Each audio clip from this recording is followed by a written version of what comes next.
Hello, my cherished viewers and listeners. For those of you listening via the podcast series, thank you for joining us in the Peris's Horizon chat room. Once again, I am your host, Patricia Jifamen Salakai, a communication and leadership coach.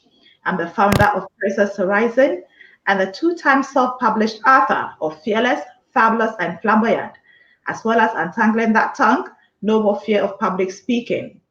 These books can be purchased online via Amazon Kindle.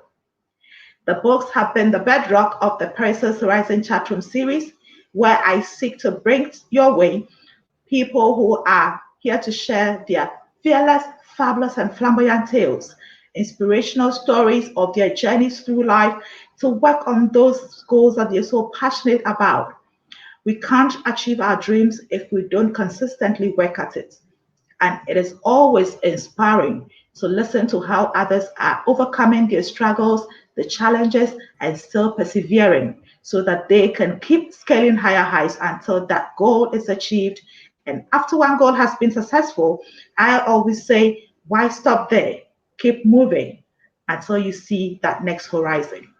Today, we have a wonderful gentleman in the studio, and I'll let you have a little bit of information about him before I let him join us.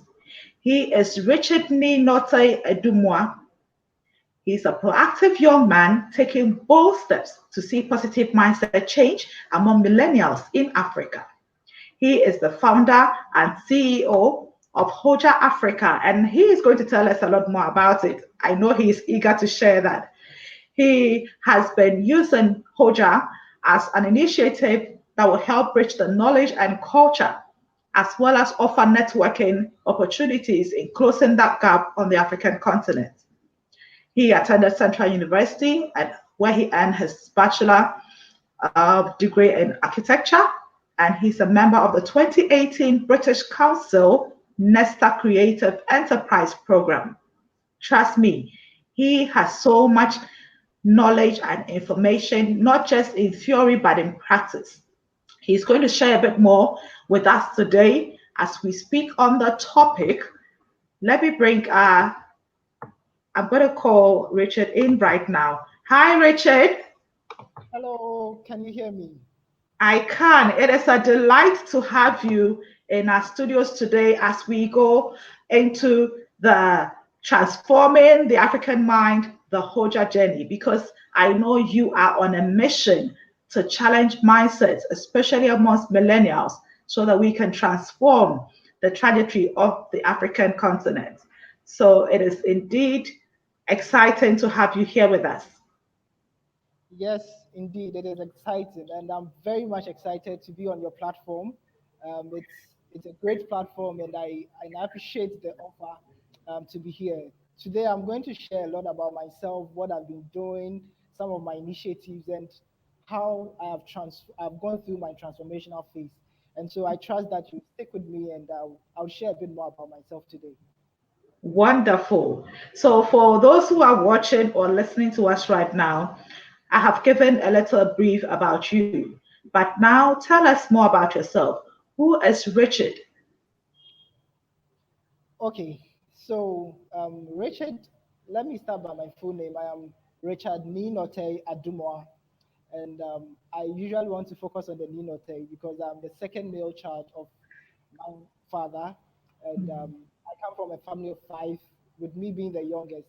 And the Ninote comes from the fact that I'm the second male, but per my culture. Um, and I schooled at in terms of my senior high school, I did it at Armed Forces Senior High Technical School in Burma Camp. And That's right. I continued to Central University where I offered architecture. Career wise, I am currently an assistant architect and also a passionate social entrepreneur. I'm passionate about social architecture and tourism and culture. So that's pretty much a bit about me. Wonderful. And now I would like you to tell us a bit more about what led you to choose the courses that you did at the university level, how that impacted your life, and the choices you have made since leaving school? Because we're talking more about millennials, and I know a lot of us are out there and try to figure out what do I do after school. So could you tell us what led you to choose architecture, and what did that experience do to your mindset? Thank you very much. In terms of choosing architecture, I wouldn't say that I knew the course I was going to offer in university. Even in senior high school as well, I was more sporty at that time. I had a lot of passion for football, so I was thinking I was going to a sports academy, by the way, and I found school. But I'm very grateful to my uncle who saw a bit of creativity in me and asked me to pursue architecture. And so pursuing architecture was a very new area for me. I didn't know much information about it, though the name is very catchy. When you hear an architect, you are very excited about it. But in terms of the experience, I did a 5 year course in Central University. I think what architecture offers is that it broadens your mindset. You are more of like a generalist, so you know a bit more about society, a bit more about history, a bit more about engineering, a bit more about science. So we had a very strict routine. We barely slept. Every time you have a project, you have a deadline, you have a presentation, and so most of it in architecture didn't offer us the space to network and do much more outside our academic field. But as stubborn as I am, I was able to find my way through and do other stuff that has helped me become who I am today. Exactly. You put it as stubborn as you are, but I'll say yes, it was the curiosity in you that drove you to seek other opportunities where your multi talented uh, aspects could be put to valuable use.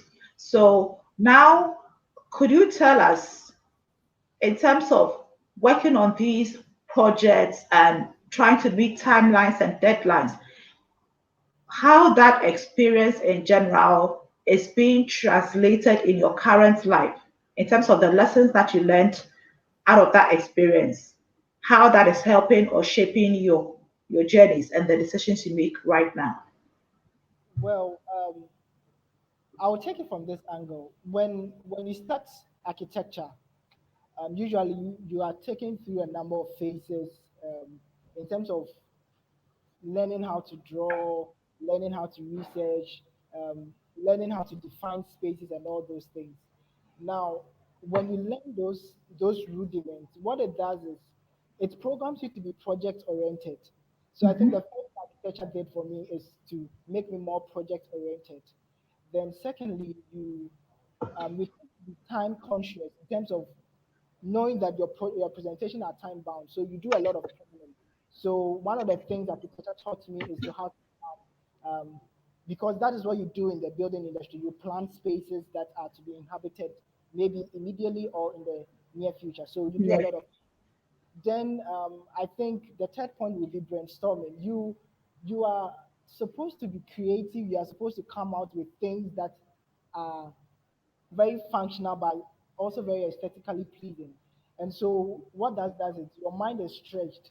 So you need inspiration as an architect. And I think that is what I got from it because I needed a lot of ideas. I had to open my tentacles to get a lot of inspiration through art, through music, through theater, and like so. Pretty much, this is how architecture has shaped my life so far.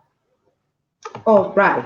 So now we want to learn a bit more about what Hojja is, because it has taken you through a process and a journey. And we are all curious to know, number one, what is Hojja? Okay, so I always have an interesting story to tell when it comes to Hojja. Um, the Hojja we see today wasn't um, something I thought of before. Again, I would get back to my days in school. I That's remember right. I was in my final year, that's level 500, and I was doing my thesis.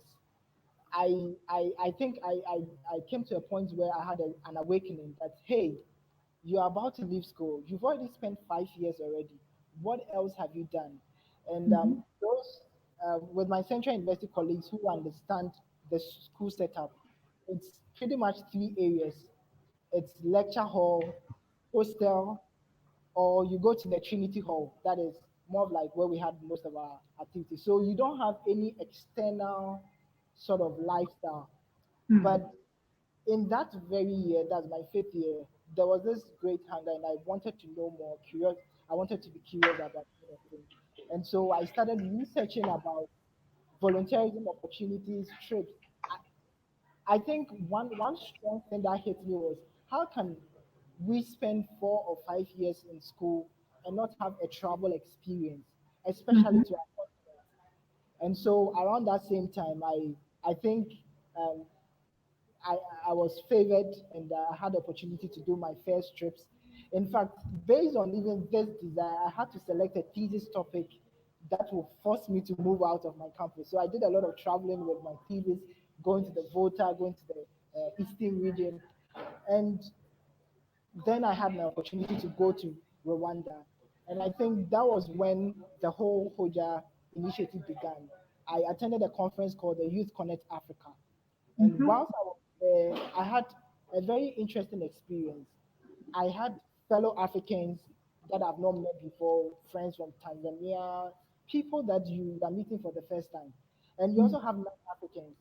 And anytime you engage in the conversation with them, you would understand that the non-Africans had more understanding of the continent and they were eager to move around.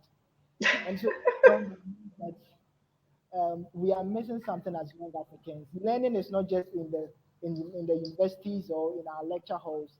Traveling is learning in itself. The experience itself is worth having. And so that is That's when right. Hoja started. Now, the word Hoja itself is from a Kiswahili word, and that is Hoja without the other J. So it's Hoja. So we just Okay. added the J to make it unique. And it Okay. means movement. And so upon returning, I wanted to define the kind of movement I'm talking about. So after a lot of storming and a lot of engagement, I realized that I didn't just want to move people physically, but I wanted to move people intellectually and culturally as well. So that is a bit about Hoja Africa. That's right. And it's insightful the way you share this experience and the awareness that you got out of traveling and being part of this trip to Rwanda, and how that sort of shaped your mindset and changed your worldview in terms of people who were even outside of the African continent were able to give you perhaps more insights and information regarding your own continent. Yes, And exactly. I mean, you had that shock, that I am on this continent and I don't even know about this. So it sort of sets that curiosity in you to start asking questions and trying to do more research and try to simply bring people on board that, look, we need to know more about our continent. And you started from your country, Yeah. traveling into the regions, doing your thesis work. So, for those who are out there listening to us, millennials like yourself, who may be currently in school, okay, what would you tell them to start doing? Well, you see, when it comes to traveling on the continent, there is an obvious fact. It's very expensive. It's sometimes not safe. There are huge challenges. But I believe that where there are challenges, there are opportunities. Because with me moving out of my comfort zone, is what that it is what has given me this idea of Hoja. So as a student, I think you can start from where you are. Most students have free internet in their hostel. You have free data on your phones. You can start with doing virtual trips. One of the things I do a lot is doing virtual trips. I would research about Sudan, I would research about Mauritius, I would research about South Africa. I would do a lot of extensive research on the continent before even getting there. So, for instance, even before going to Rwanda, I knew where I was going to live, I knew the communities, I knew a bit of the language, how to say hello, moraho, and all those things. And so that is where it starts from. And one of the interesting things you will notice that when you start opening up your mind to virtual trips, what it does is you start learning, you start understanding the dynamics. Sometimes you might hear something, but if you have a very good perspective about it, you able to understand it well. So for every youth or every student out there, yes, you may not have the money now, but you can start with a virtual trip. Go on platforms about trips on the African continent. It will amaze you. One of the things I think we are missing is our stories as Africans. When That's right. you will notice that there are a lot of stories that are untold. There are a lot of I remember one time I asked a question during one of our initiatives and said, "What inspires you about Africa?" And the person wrote the mystery about Africa. He said the fact that there are a lot of history in every corner, from government, how societies are formed, our symbols, our music, our emblems, our origin, our culture. And for me, I That's think right. that is where we as youth can start from. That's right. So indeed, we can identify a certain space or a Definitely. niche within this call to move around our continent, starting from our countries, trying to know more about who we are as a people so that we Yeah. can communicate that to the rest of the world and not sit down and be told about our continent when we are here, because then we are giving power to the person that is telling the story. And we tend to believe what we are hearing instead of discovering it's for ourselves and being the ones that tell the story. So Yes. I'm really excited about that. Now we've heard about the Hoja journey, and I also know that in traveling and moving around, you are also looking out for how people are located. Of course, being an architect, how we build, we set up our cities, etc. And that has led you into the project of design shell. And the shell, for those who are listening via podcast, is an acronym that is SCHEL. And we will go over to Richard to share more with us regarding design shell. So please tell us about design shell and how that also started. Fantastic. So um, my stories always start from my school days because that is when I had my great awakening. So in level 300, we were asked to do an urban project in Tema Community 1.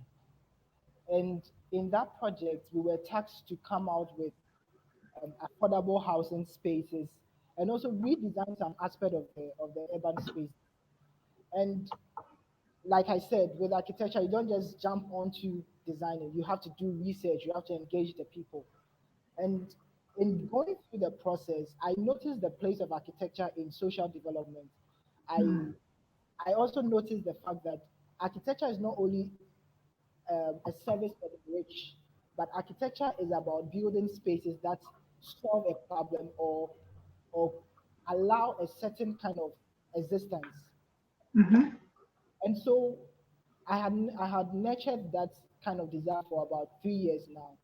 And when I came out of school, I decided to pursue it. One of the things that I started doing is to talking to my fellow friends that, hey, let's come together and do something for people. Of course, it That's is right. very expensive to build, but as a way, because when we were on campus, for instance, we architects we didn't have time, so we were just in our studios or at hostel resting. But meanwhile, the other courses had what they call community service. And Mhm. so I always say that it is a shame that as students of architecture, we cannot boast of even a community center or a daycare that we've built for the community the school is found. And That's so right. these are some of the things that has motivated me. And so currently what I'm doing is I'm talking to a lot of my friends who have NGOs and we are helping them develop design proposals for communities. One of Okay. them who we have worked with is 1 Billion Africa, and they have a project in a community called and so Okay. we have partnered them to renovate a certain space for a learning center, and there are Okay. pockets of projects happening. So that is So, just so if I get you right, it means that Design Shell is made up of a team, exactly, yourself and a few of your colleagues from school yeah, who were part of the architecture program. And because of that missing gap where the 5 year program couldn't actually have a component for you to get back to the community, you thought it wise to still venture into that space through Design Shell. exactly, exactly, That is amazing. That is amazing. It shows that truly you love to get back to society, get back to the community, and you're looking out for that social impact, which is so critical because a lot of the positive changes that we see and that drives change and that gives comfort to the citizens and the people actually comes from social entrepreneurs because they are looking out for what would help improve the livelihood and improve the comfort, improve the state of the people that are living in this community. Now, tell us a little bit about your work as an assistant architect at the NAC Design partnership. Partnership. Okay, so my work as an assistant architect. So when you get Because out of I want to find how you're able to balance. Because a lot of people have this misconception that when you're working in such huge projects, on your own, then you can't stay in mainstream work. So I want people to sort of get that connection where you have that balance. the obvious truth is that it is very difficult. One of the words that people will say to you is balance. Mm, It's a lot of sacrifice. So that's right. at at SNAC Design, um, you have a lot of government projects, a lot of private enterprise projects. And for me, my role is to assist my supervisor, which is the senior architect that I've been partnered with. And so when Okay. comes, we are supposed to develop the concept, go onto the site, um, work out the whole design. And so it's a lot of brain work, a lot of Brain work. iteration. So you go back and forth. But when that is over, which sometimes goes deep into the midnight, you have to spend like an hour or two thinking about other projects or other side initiatives like Shell, Design Shell. But the other aspect is there is you need to understand the time system. Okay, there are Hmm. times there's a lot of projects on the table and there's a lot of demand, and so you cannot um, attend to a lot of things at the same time. So you need to That's be right. very flexible. Okay, but You set your priorities. exactly. And with the little experience I've had combining both design shell and my professional practices, um, every project is kind of different. Okay, Hmm. um, the duration is different, the scope is different, and so you might have a project in NAC design that spans for about 2 years or 3 years, but then you might have a project with design shell that only requires you to do a conceptual design so that they can use that to raise funds. And so Okay. this allows the flexibility. But also, there's a bit of wisdom that needs to be applied, That's knowing right. that you don't take too much from both sides. So I have a goal that at least each year I should do one social project as my way of doing that. So that is how I try and balance it. That's right. And so you set clear goals for yourself so that you don't burn out. And it is so important, especially for those who are interested in this space or industry, and you want to be a part of the process. You need to understand how to balance not just the work, but then the passion. You can actually have a good blend of both where you're still positively impacting your society and also having your regular source of income because especially with social entrepreneurs we depend a lot on funding, a lot on donor support, a lot on a lot of people coming in to volunteer their services, their time, their resources to ensuring that these projects see the light of day. And I know that, Richard, Yeah. aside all that you have on your plate, you still make time to continue to volunteer your time and your resources, your know-hows. First of all, let's start with how you are able to emotionally balance and settle. Because I know you have another hobby and interest, which is in the theater. Okay, and I believe that is serving as a way of relaxing after all that brain work, because your work entails a lot of critical thinking. You have to really focus, and it is important that you also find some emotional well-being for yourself. So tell us a bit more about your interest in the theater. Okay, before I come to my interest in theater, you posed a question my about the fact that I volunteer to. I find time to volunteer. That's right. I I think personally, the I got to understand what volunteerism could do, and so I decided to capitalize on it. So one of the things I had to do is that I had to make time to volunteer, and also volunteer in areas that are very strategic.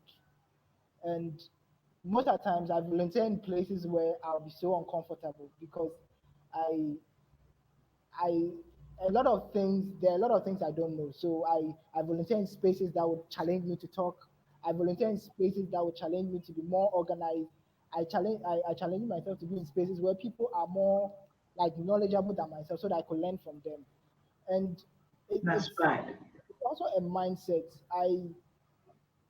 I remember when I first got back to Rwanda, I immediately I came back, I heard of a volunteerism platform, and that was my first volunteerism summit that I attended, and I was very much impressed with the people I saw, who are my fellow age mates, but you realize that they they were quite knowledgeable in a very wide spectrum.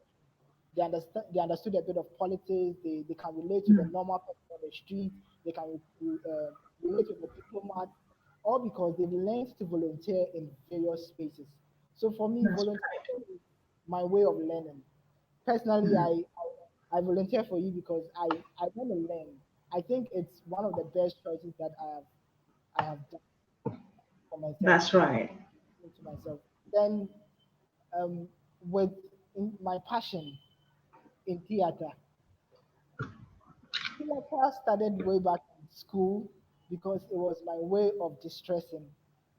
Um, it took my mind off busy schoolwork and other personal issues. And Mm, with time, I nurtured that kind of um, desire. And so I learned how to create dances.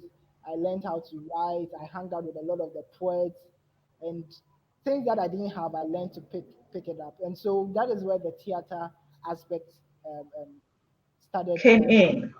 emerging. And yes, so every now and then, and yes, I have a theater culture. Every year, I definitely have to do 2 or 3 theater productions where I go and watch. So I just enjoy myself. So that's what I That do. is amazing. So you impact that same knowledge into others. You pay it forward and help others who are interested in the dance and performance to learn. Yeah, yeah, definitely. I think when you start getting into those spaces, you get to understand the power of creativity. You get to understand what theater could do. Of course, Hollywood has given a very nice impression about America, and so it's it's up to us as Africans or as Ghanaians to embrace the whole theater culture. Um, I I think as I'm growing, I'm even learning more. When you even look at our the time of Dr. Kwame Nkrumah in the Gold Coast era, they used music to channel a lot of agendas. Even when you That's look at right. the tripartite, between Ghana, Mali, and I think Guinea, it was just recently that I was hearing an E.T. Mensah song, and I realized that, oh, so this is It what. was all in there. So there's a place for theater even in politics. There is a way to. So yes, Uh, one, one. and the agenda of work and happiness. I love that song, Work and Happiness. You I know, like. and I think that we need to go back and identify the ways and means that we can use. I mean, the models and channels we can use to communicate our message to each other as Africans. Africans, I believe, respond to the arts and the culture a lot. Yeah, We are, we feel the heartbeat of the motherland, of the continent. And so we must not alienate ourselves from it. And I think it is valuable, the information and the way theater and dance is used to communicate information to yeah. us in the communities. Yeah, and just to add, someone says that everything about African of an African is very rhythmic. So the way we walk, the way we talk, our actions, and even our inactions. But just to add to it, there is an aspect of theater that I'm discovering now. That's theater for social development, um, Mm-hmm. and and that is an aspect that maybe in the near future I'd like to champion because we need to first of all deal with the younger ones coming. Um, Yes, we, we are losing identity in terms of who we are and what we value as Africans as Ghanaians. The that's only way right.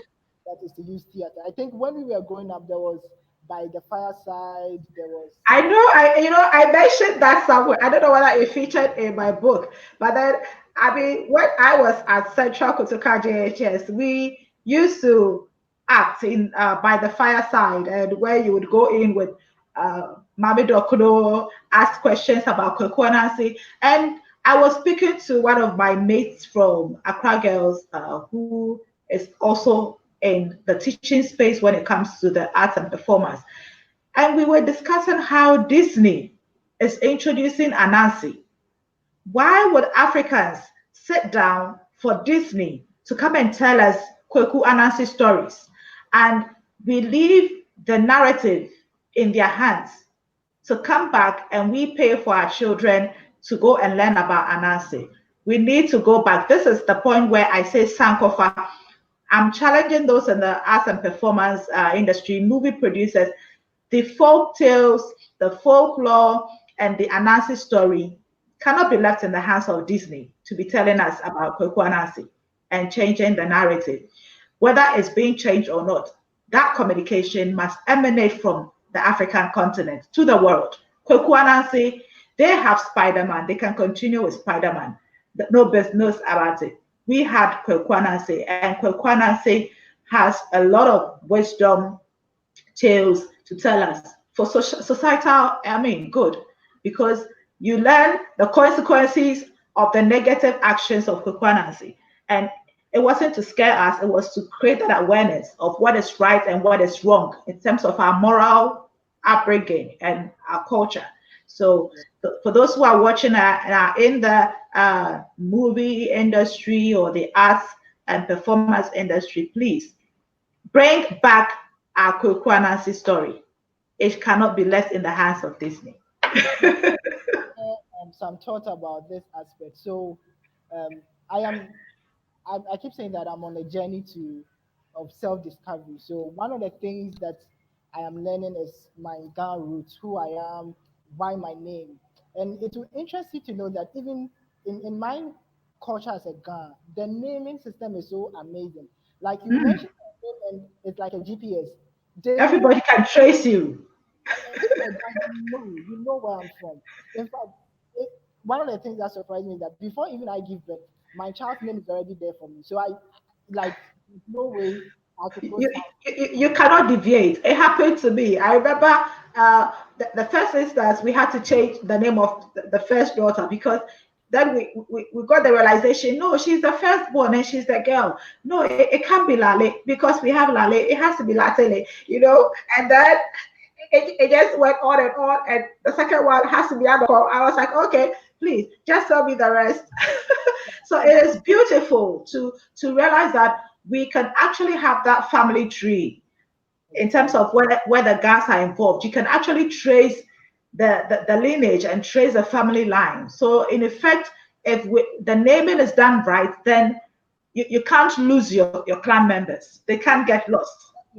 There's more to learn. I was telling a friend that I feel uh, in our culture it's sometimes more democratic than the democracy we are we have right now, because when you come to the traditional family system, you have a family head, you have a community head, community elders, traditional council, and all this. The hierarchy has been well laid out. There is a way to go about naming ceremony, there's a way to go about funeral rites, there's a certain protocol. And I feel sometimes we have missed the mark as Africans, because when we even take the Chinese, for instance, they are embracing modernity, all right, but then their cultural Yeah, value. it's still embedded in everything they do. Look at our music. I am always fascinated about the kind of things that even the old people sing about. It is so much of wisdom, so much of about life, about making the right choices in marriage. And so The for me, high life songs. yeah, I think I would encourage my fellow youth. Yes, we love the hip hop. We want to be on Instagram, Twitter, and everything. But let's begin to research on our names. So what? And sometimes the naming of the communities is a whole story people can tell. I there's a lot I can share with that aspect, because I'm reading a lot about it. When they talk That's about wonderful. Osu, what are the quarters, how is it structured, what are the colors, what are our emblems, why do we name this way, why do we use this sort of sound, why do we even celebrate Homowo? There is always a meaning to something in our culture, but our failure to recognize the meaning is what is not helping us. And unfortunately, I keep saying that it will get to a time, maybe you might see some people pouring libation and they're like, what? This is how So I mean, indeed, we need to transform our minds as, you know, Africans, because there's so much that is uniquely ours, and there's so much that we can continue to identify with and promote, and it is admired by the West and those in advanced countries. And Okay, if we lose focus, or we lose touch of it, they would come back here, learn about it, go and work on it, and come back and sell that information to us. So exactly. I have really enjoyed our conversation today. The Hojja journey is one that, I am in favor of, and I'm on board. And I am encouraging other millennials who are out there. If you haven't heard about Hojja, please connect with Richard. As he says, Ni Edumwa, Ni Note Edumwa. You can find him on Facebook, Richard Edumwa, as well on LinkedIn, and then also follow him on Twitter and then on Instagram. As you know, I have decided that, look, no matter what, my email address is Akosia Jifa. Akosia means I'm a Sunday girl, and from my mother's side, who is from the Ashanti region, and then Jifa from my father's side in now Oti region, because I want to still stay connected to both, of my parents in terms of where they come from, and have that connection, so that always I have that top of mind awareness. Recently, I've had people come to me and would ask, "Oh, Patricia, I can't remember your email address." I said, "It's because it's in my local languages. It's in my local dialect. I want to stay connected and grounded in my Root. indigenous, heritage." So I'm not, you won't see Patricia if that's what you're searching in your inbox. Look for Akosia Jifa. And that is why my blog spot, where I share my blog stories, is the Akosia Jifa. The Akosia Jifa, yes, at blogspot.com. And I know you also blog, and I believe those who visit your blog page can have more insights, or visit the website and would get more insights into what Hojja is all about. Support Richard in Design Shelf if you are also in the architectural space. And I know you need support from different angles, because, like you said, you will need different stakeholders to make the work or the project successful. So I will give you this opportunity before we wrap up. Let our viewers or audience know in what ways you are looking for support in terms of those who are willing to volunteer for Hojja. What are some of the specialities or areas you're looking for support from? Okay, thank you very much for this opportunity. First and foremost, I would like to reach out to corporate body, to the government, to support initiative that is geared towards intra-African movement. we are all championing the African continental free trade Free area. trade agreements. Yeah. And when you look at the whole agenda 2063, it is we the youth. And so if you don't understand each other, if you've not experienced each other's pace, how do we trade? And so I'm calling on the government and corporate bodies to help support intra-African movement. For all you know, when we start investing in intra-African movement, it opens out the trade borders. So I know that yes, I can trade with someone in Kenya, I can partner with someone in Cairo, and we can work on a project together. And that is where it starts from. Secondly, about volunteering, we are currently working on a project called the Hojja Virtual Volunteerism Project, and it's something we started pre-COVID 19 or post-COVID 19 because we are still in the post season. And the rationale is to create a Pan African platform where we come and we, the youth ourselves, teach ourselves about Africa, share ideas, That's and learn new skills. So we started, I think, 2 months ago, and we are doing a lot of webinars. We are doing a lot of training on design thinking and other. And it's just amazing to see how Rwandans and Ghanaians can work together despite the time zones. And for us, we are excited. So we want everyone who wants to volunteer with Hojja um, to take note of our social media handles and get onto our platform. We'll be sharing some of the initiatives we'll be doing there as well. There is an upcoming project called the Hojja Rewind and Hojja Usafiri. And so those details will be posted. You should stay tuned. And yeah, pretty much that is it. wonderful. And for me personally, look, it is high on my agenda. I want to see Rwanda. So definitely it will be on my to go places. And I am so honored to have had you in the studio. For those of you who have noticed, I am looking for more men who are in support of women as well, because the UN SDG, I mean UN initiative, the He for She movement, is looking out for men that are there to help and support women be bold, visible, and support the gender equality agenda for the SDG 5. And Richard has been one of those who has been so supportive of every project of Peris's Horizon, of the Entrepreneurs Vista. I remember the choreography we had at the first World Speech Day Accra. It was amazing. And then in the second World Speech Day Accra, he was there visibly and he helped the team get everything set up online. And we appreciate that a lot. And I believe that he has also benefited by volunteering his time with us. This is where we bring our session to an end. Please don't forget, if you're watching on YouTube or you're listening to us, kindly hit the subscribe button. And if you're watching us on Facebook, please do share, like our page, and follow our activities. We are here to talk, converse, inspire each other, persuade, motivate each other, build our capacities, increase our competencies so that together we can keep scaling higher heights. Until next time, it is bye from the Paris Horizon chat room studio. Thank you, Richard. Bye bye. Thank you very much for having me. Pleasure.